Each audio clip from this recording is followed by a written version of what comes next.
Good morning students. Apex college Makrana परिवार की तरफ से आप सभी छात्र छात्राओं का हार्दिक स्वागत है, अभिनंदन है। आज हम quantum physics first unit first part को कंप्लीट करेंगे। कल हमने हाइजेनबर्ग्स अनसर्टेनिटी प्रिंसिपल के बारे में पढ़ा, उसमें हमने जस्टिफिकेशन पढ़ा उसका। उसके बाद आगे हम पढ़ेंगे application of uncertainty principal.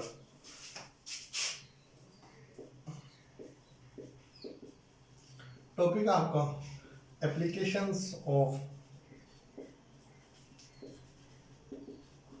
Heisenberg uncertainty principle, मतलब जो हमने पढ़ा उनके प्रयोग कहाँ कहाँ पर हैं। तो सबसे पहले है जो भी नाभिक में इलेक्ट्रॉन का क्या होता है, अनअस्तित्व। नाभिक में इलेक्ट्रॉन का अस्तित्व है। नाभिक में इलेक्ट्रॉन का अस्तित्व है। नाभिक में इलेक्ट्रॉन का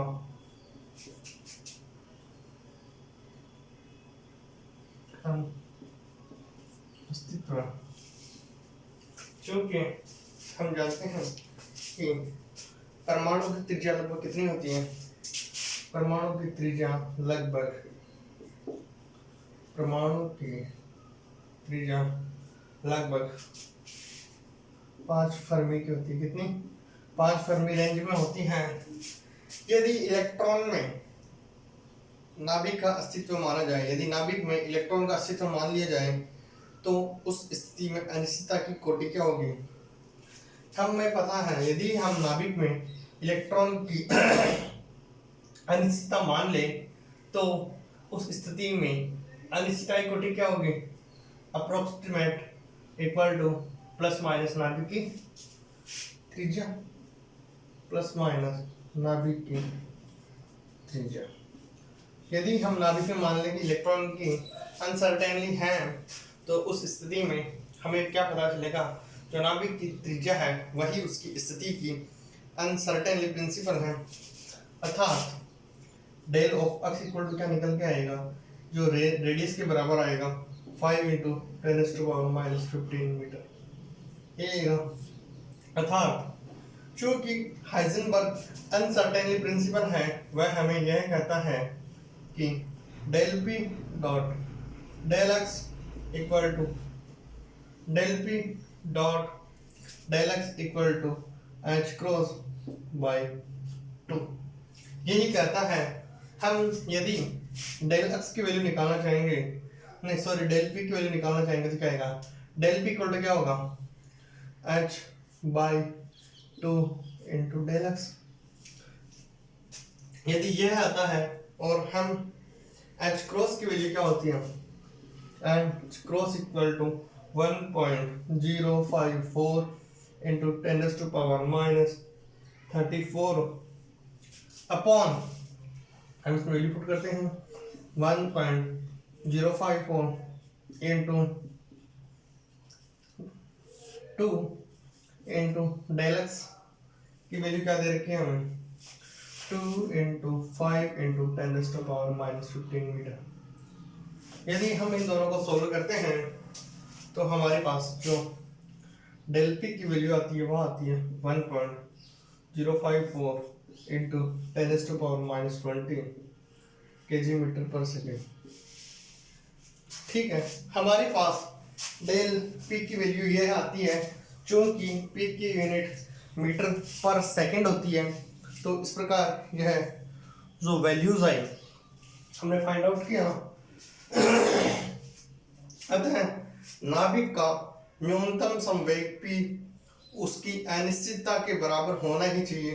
अर्थात p मिनिमम की वैल्यू क्या होनी चाहिए, p मिनिमम की वैल्यू यही होनी चाहिए, p मिनिमम की वैल्यू क्या होनी चाहिए, 1.054 into 10⁻⁻20 kg metre per second. P minimum यही होना चाहिए, लेकिन हमें पता है कि जो आइंस्टीन ने रिलेशन दिया था E इक्वल टू क्या दिया था, E इक्वल टू आइंस्टीन ने E इक्वल टू दिया था, E स्क्वायर इक्वल टू दिया था under root P square C square plus दिया था P square C square plus M naught square and C की पावर 4। यह E के बराबर दिया था, E के बराबर दिया था P square C square plus M square M naught square into C की पावर 4। हमें पता है एम नॉट सी स्क्वायर कितना होता है 0.5, एम नॉट सी कितना होता है 0.51 एम माइक्रो इलेक्ट्रॉन वोल्ट। हम यदि इसमें एम की वैल्यू पुट कर दें, हमें सी चूंकि हमें पता है P square C square is very very greater than, चूंकि हमें पता है P square C square is very very greater than equal to M naught square C की पावर 4। यह हमें पता है क्यों, क्योंकि सी में भी पी में भी क्या मल्टीप्लाई है एम इंटू वी, उधर एम से एम यदि कैंसिल है तो इधर सी की पावर 2 से ये बहुत ज्यादा है, तो ई मिनिमम क्या होगा पी मिनिमम इंटू सी। ई मिनिमम क्या होगा, ई मिनिमम क्या होगा पी मिनिमम इंटू सी, अर्थात इसमें ये टर्म्स क्या हो जाएगी, बहुत इसको नेग्लिजिबल कर देंगे तो इसको हम जीरो मान लेते हैं, तो क्या बचेगा E इक्वल टू हो जाएगा P square C square equal to क्या हो जाएगा पी मिनिमम इंटू सी। यदि हम E मिनिमम की वैल्यू फाइंड आउट करते हैं तो वह आती है पी मिनिमम इंटू सी। हमें पता है पी मिनिमम की वैल्यू क्या है, पी मिनिमम की वैल्यू क्या है, पी मिनिमम की वैल्यू क्या है। यदि हम पी मिनिमम की वैल्यू यह रखते हैं इस इक्वेशन में तो ई मिनिमम क्या आएगा 1.054 इंटू 10⁻⁻20। सी की वैल्यू क्या होती है 3 इंटू 10⁸ मीटर पर सेकेंड। यदि हम इसको सॉल्व करते हैं तो 12 और इधर 8 तो 20 और 8 में से जाएंगे तो बचेंगे 12 और जो वैल्यू आएंगी वह आएगी हमारे पास 3.162 इंटू 3.162 इंटू 10⁻12 3.162 यह आएगी 3.162 इंटू 10⁻12 जूल। यदि हम इसी को जो जूल आया है एनर्जी इसको हम इलेक्ट्रॉन वोल्ट में निकालना चाहेंगे तो वह approximate equal to 20 milli electron volt आएगा। यह लगभग किसके बराबर आएगा 20 मिली इलेक्ट्रॉन वोल्ट के बराबर आएगा। यदि हम इसमें क्या करेंगे, हम इसमें 1.6 इंटू 10⁻19 का डिवाइड कर देंगे तो कुछ वैल्यूज हैं वह हमारे पास इस प्रकार से आएंगे। हमने सबसे पहला प्रिंसिपल पढ़ा कि नाभिक में इलेक्ट्रॉन का अस्तित्व कैसा है। यह हमें पता है कि नाभिक की त्रिज्या क्या होती है 5 फर्मी के रेंज में होती है। यदि नाभिक की त्रिज्या बराबर डेल आर मान ले तो वह 5 इंटू 10⁻15 मीटर होगा। चूंकि हाइजेनबर्ग अनसर्टेनली प्रिंसिपल में कहा गया कि del P into del X हमेशा लगभग बराबर या इससे ज्यादा ही आएगा क्रॉस/2 के, तो हमने यहाँ से P की वैल्यू निकाली, P की वैल्यू निकाली वह 1.054 into 10⁻20 KG metre per second. चूंकि जो आइंस्टीन इक्वेशन है वह थी E equal to under root M square C square plus M naught square C की पावर 4। चूंकि यह चीज वैल्यू बहुत कम है इसको हमने जीरो किया, इसको जीरो करने पर यह बचेगा। यदि हम इसका अंडर रूट हटाएंगे, यदि इसका अंडर रूट हटाएंगे तो क्या बचेगा पीसी में एम पी की वैल्यू रख देंगे, एम की वैल्यू रख देंगे, पीसी में सी की वैल्यू रख देंगे और एम की वैल्यू रख देंगे, तो हमारे पास जो भी वैल्यूज आएंगी हमने उनको लिख चुके हैं। अगला टॉपिक है हमारे, कहते हैं हमें पता है कि नाभिक में इलेक्ट्रॉन के अस्तित्व के लिए न्यूनतम ऊर्जा कितनी होनी चाहिए 20 मिली इलेक्ट्रॉन वोल्ट की, परंतु बीटा सही के प्रयोगों द्वारा ये प्रदर्शित किया गया कि अस्थायी नाभिक में उत्सर्जित इलेक्ट्रॉन की ऊर्जा 2 से 3 मिली इलेक्ट्रॉन वोल्ट ही पाई जाती है, इससे अधिक नहीं होती। अतः स्पष्ट है कि नाभिक में इलेक्ट्रॉन का स्वतंत्र अस्तित्व नहीं होता। ठीक है, हम इसमें अगला टॉपिक है उसको कंटिन्यू करते हैं। जो बीटा रेस से हमें पता चला कि जो एनर्जी है वह कितनी है, 2 से 3 मिली इलेक्ट्रॉन वोल्ट, हमारी कितनी आई 20 मिली इलेक्ट्रॉन। इस प्रकार हम कह सकते हैं कि नाभिक है उसमें इलेक्ट्रॉन्स का स्वतंत्र अस्तित्व नहीं है। तो हम इसी को आगे कंटिन्यू करते हैं।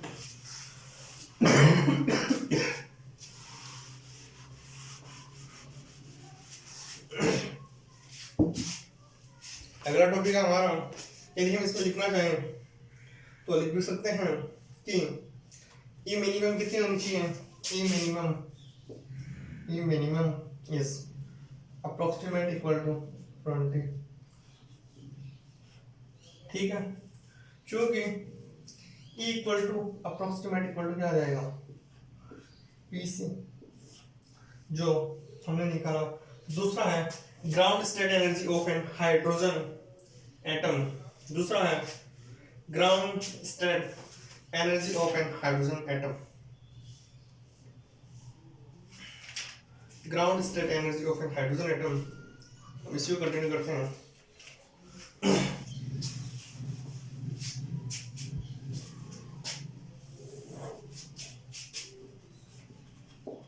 ग्राउंड स्टेट एनर्जी ऑफ ए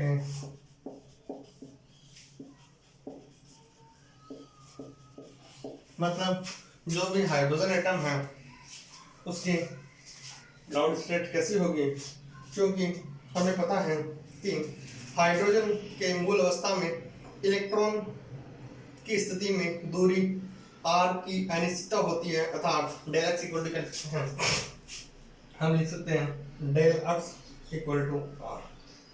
जो हाइजेनबर्ग ने इलेक्ट्रॉन की अनिश्चितता के लिए कहा तो वह कहा कि del p approximate equal to h cross by r। हमें पता है कि इलेक्ट्रॉन के संवेग में अनिश्चितता क्या होती है, हम लिख लेते हैं इलेक्ट्रॉन के संवेग में अनिश्चितता, इलेक्ट्रॉन के संवेग में अनिश्चितता किस रेंज की होती है, h cross by r range की। इसकी h cross by r range कोटि की होती है। तो परमाणु में इलेक्ट्रॉन का संवेग कम से कम यही होना चाहिए, अर्थात p की वैल्यू क्या होनी चाहिए, p is approximate equal to h cross r होना ही चाहिए।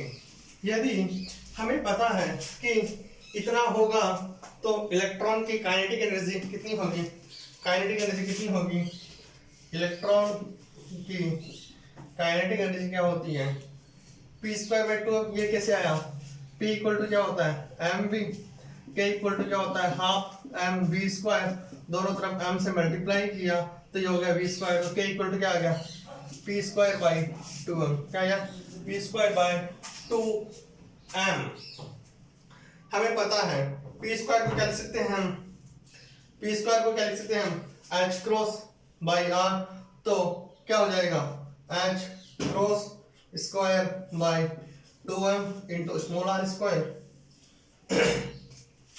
तो इस प्रकार इलेक्ट्रॉन की स्थितिज ऊर्जा क्या होती है, ये होती है काइनेटिक एनर्जी, एंड जो पोटेंशियल एनर्जी या स्थितिज ऊर्जा होगी वह क्या होगी, माइनस क्या होती है kq अपॉन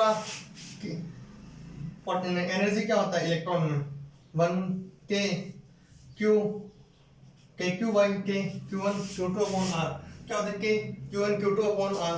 यदि इलेक्ट्रॉन माइनस होगा तो minus k e² by r, क्या होगा minus k e² by r होगा। टोटल एनर्जी क्या होती है, टोटल एनर्जी होती है एनर्जी टोटल इक्वल टू क्या होता है kinetic energy plus potential energy. Kinetic energy की वैल्यू क्या है h cross square by 2m into r square minus k a² by r। Total kinetic energy यही आएगी। इस प्रकार यदि परमाणु में मूल ऊर्जा स्तर की न्यूनतम होती है, क्या होती है, परमाणु ऊर्जा के मूल ऊर्जा स्तर अर्थात क्या होती है, मिनिमम होती है, अर्थात हम इसका क्या करेंगे, डी का क्या करेंगे, डिफरेंशिएशन करेंगे। किसके रेस्पेक्ट में, हम करेंगे इसका डी आर के रेस्पेक्ट में। यदि हम इस इक्वेशन को डी बाई डी आर करेंगे तो क्या हो जाएगा, आर की पावर कितनी है, आर की पावर -2 -1 कितना हो जाएगा, minus H cross square by 2m R cube. इधर क्या है, आर की पावर -1 माइनस माइनस प्लस के A square by R square. यदि हम इसका डिफरेंशिएशन करते हैं तो हमारे पास चीजें इस प्रकार से आती हैं। इसको हम क्या पुट कर देते हैं, 0। मिनिमम के लिए हम डिफरेंशिएशन करके 0 करते हैं तो minus H cross square by 2m R cube equal to K A square by R square. यहाँ से हम जो आर की वैल्यू फाइंड आउट करेंगे वह कितनी आएगी, आर की वैल्यू करेंगे तो हम क्रॉस मल्टीप्लाई कर देते हैं आर स्क्वायर से, आर स्क्वायर कैंसिल हो जाएगा तो क्या बचेगा, ये बचेगा minus H cross square by 2m K E square, H cross square by 2 H cross square by ये H cross square by K M E square, क्या बचेगा, के एम ई स्क्वायर, जो कि लगभग कितने के बराबर आएगा, एक एंगस्ट्रॉम के बराबर आएगा, इसके ए नॉट के बराबर। एंड ए नॉट की वैल्यू हमें पता है, ए नॉट होता है 0.53 एंगस्ट्रॉम, क्या होता है, ए नॉट आएगा 0.53 एंगस्ट्रॉम। हमने क्या किया, जो इक्वेशन आई उसको with respect to R differentiate किया। आर डिफरेंशिएट करने पर हमारे पास जो भी वैल्यूज आई उसको हमने 0 के इक्वल पुट किया। आर का मान न्यूनतम मान है, आर का मान न्यूनतम क्या होगा, ए नॉट, आर का मान न्यूनतम क्या होगा, ए नॉट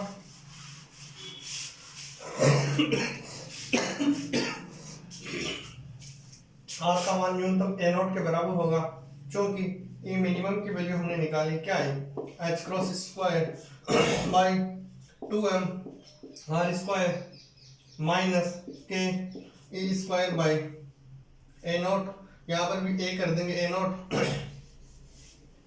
इस प्रकार करने पर हमारे पास जो भी वैल्यूज आती हैं, अर्थात ए नॉट का मान कितना रखें, 0.53। यदि हम ई मिनिमम का मान निकालना चाहेंगे तो क्या आएगा, अप्रोक्सीमेट इक्वल टू माइनस के स्क्वायर ई की पावर 4 बाई 2h स्क्वायर। यदि हम के को क्या लिख सकते हैं, के को क्या लिख सकते हैं, के इक्वल टू होता है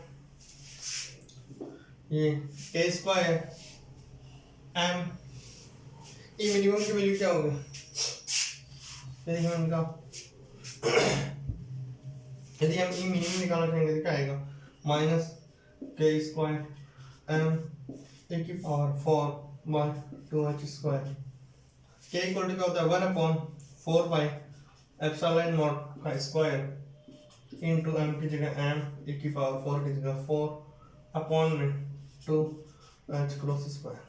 ठीक है, यदि हम इसकी वैल्यू क्या होती है, 9 × 10⁻⁹ इंटू एम क्या होता है 9.1 × 10⁻⁻31, ई क्या होता है 1.6 × 10⁻⁻90 इक्वल एम, इसकी बात कितनी आ जाएगी 4 अपॉन 2 का 2।